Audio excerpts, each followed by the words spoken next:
यहां एक ही कर्तव्य है, भगवत चिंतन करते हुए जो कार्य आपसे हो रहे वो सब भजन हो रहा है। धर्म के अनुसार, शास्त्र के अनुसार जो कार्य कर रहे हो भजन पूर्वक करो, नाम स्मरण करते हुए। ये महान कार्य हो रहा है आपका।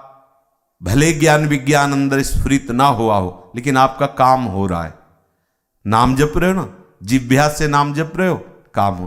पूज्य श्री भाई जी महाराज हनुमान प्रसाद पोद्दार जी ने कहा, जब मेरी कोई स्थिति नहीं थी, कोई भागवतिक अनुभव नहीं था, तब केवल जीभ से नाम जपता था। सिमलापाल में जब नजर कैद में थे, केवल जीभ से नाम जपता था, और उसी जीभ के नाम जपने के प्रभाव से हमारे हृदय में ज्ञान विज्ञान सब स्फुरित हो गया। ये प्रेम दर्शन नामक जो ग्रंथ, भक्ति के जो सूत्र हैं, उनकी व्याख्या भाई जी ने वही की। नाम जप जीव से बार बार बार बार, हमारा ये जो हृदय में भाव बैठ जाएगा कि जाना है यहां से, सबको पता है, पर पता नहीं कैसी ये माया की चाल है कि हृदय में ये वेदना नहीं होने देती। बिल्कुल मृत्यु के कगार पर है, फिर भी उसे आशा है कि यहां से एक नया मार्ग बन जाएगा और हम मरेंगे नहीं, बच जाएंगे। सावधान, प्रतिपल सावधान। कैसे बताएं? जो कुछ हृदय में होता है उसको शब्द में नहीं लाया जा सकता। बहुत बड़ी चूक कर रहे हैं जो भगवत नाम नहीं जप रहे, जो प्रभु की शरण में नहीं है, जो प्रभु की लीला गायन लीला चिंतन में नहीं, बहुत बड़ी चूक कर रहे हैं। अन्य योनियों में केवल दुर्गति ही दुर्गति है, केवल दुर्गति है। 83,99,999 योनियां, चाहे वो देव योनि ही क्यों ना हो, आप उसे सदगति मत मानिए। वहां भी वासनाओं की जलन है, एक दूसरे पर मात्सर्य है, द्वेष है, जलते रहते हैं। शांति बिना प्रभु के चरणों का चिंतन किए किसी को भी नहीं। और ये इसी योनि में हो सकता है, मनुष्य शरीर में हो सकता है। और ये धोखेबाज है।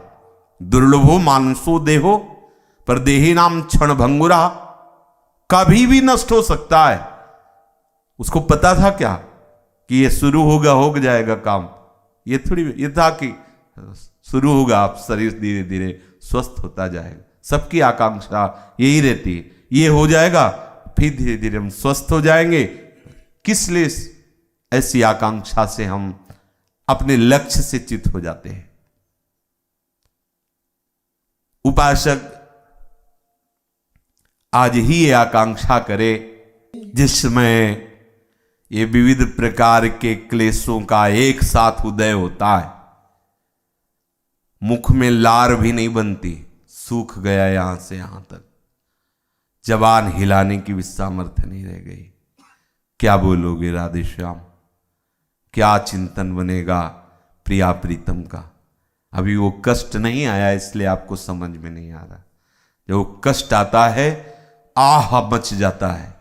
ये जो इंद्रियां है ना, विकल हो जाती, मूर्छित हो जाती, निर्णय करने लायक नहीं रहती। मन बुद्धि चित्त अहम सब उसी कष्ट में विकल रहता है। भजन स्मृति ही नहीं,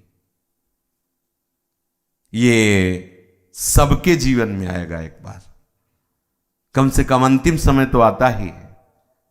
भारी कष्ट किसी न किसी रूप में वो आता है। तो हे श्री कृष्ण, हे प्राण प्रीतम, हे प्रियाजू, उस समय पता नहीं हमसे स्मृति बने कि न बने।